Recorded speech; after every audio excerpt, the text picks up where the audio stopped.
আমরা ফেসবুক ব্যবহার করি, ফেসবুকের পাসওয়ার্ড আমাদের বিভিন্ন কারণে পরিবর্তন করতে হয়, চেঞ্জ করতে হয়। তো আমরা কিভাবে ফেসবুকের পাসওয়ার্ড নতুন করে স্ট্রং করে দেব, যাতে কেউ আর হ্যাক না করতে পারে, আমার আইডিতে কেউ না ঢুকতে পারে। চলুন দেখতে থাকুন। আমি ওপেন করলাম আমার ফেসবুক, তারপর আমি চলে গেলাম আমার নামের উপরে ক্লিক করলাম, তারপরে এখানে আছে থ্রি ডট, থ্রি ডটে ক্লিক করলাম। থ্রি ডটে ক্লিক করার পর একটু নিচে যাব, তারপর এখানে দেখুন আছে সেটিং অ্যান্ড প্রাইভেসি, এখানে ক্লিক করলাম। তারপর দেখুন এখানে অ্যাকাউন্ট সেন্টার, এখানে ক্লিক করুন। ক্লিক করার পর দেখুন এখানে লেখা আছে পাসওয়ার্ড অ্যান্ড সিকিউরিটি, এখানে ক্লিক করলাম। ক্লিক করার পর দেখুন এখানে লেখা আছে উপরে একবারে চেঞ্জ পাসওয়ার্ড, এই চেঞ্জ পাসওয়ার্ডের মধ্যে ক্লিক করলাম। তারপর এখানে আমার আইডির নাম আবু বকর চাঁদপুর, আমি এখানে ক্লিক করলাম।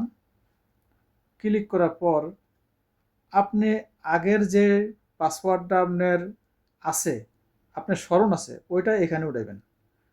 উড়ানোর পরে তারপর আপনি দিবেন এখানে নিউ, এই নিউ পাসওয়ার্ড। নিউ পাসওয়ার্ডের পরে এই নিউ পাসওয়ার্ডটা আবার আপনি নিচে বসাবেন, দুইবার বসাবেন। বসানোর পরে এখানে দেখুন লেখা আছে চেঞ্জ পাসওয়ার্ড, এখানে এটা কালারটা অন্যরকম হবে। তারপরে এখানে আপনি ক্লিক করে দিবেন, ক্লিক করে দিলেই আপনার পাসওয়ার্ড নতুন করে পরিবর্তন হবে। আপনার পাসওয়ার্ডটা স্ট্রংভাবে বসাবেন, যাতে আর কেউ হ্যাক না করতে পারে আপনার পাসওয়ার্ড। অবশ্যই আপনি একটা ডায়েরির মধ্যে লিখে রাখবেন, যাতে স্মরণ থাকে সবসময়। আজকের ভিডিও যদি ভালো লাগে অবশ্যই লাইক কমেন্ট শেয়ার করে আমার পাশে থাকবেন। আল্লাহ হাফেজ।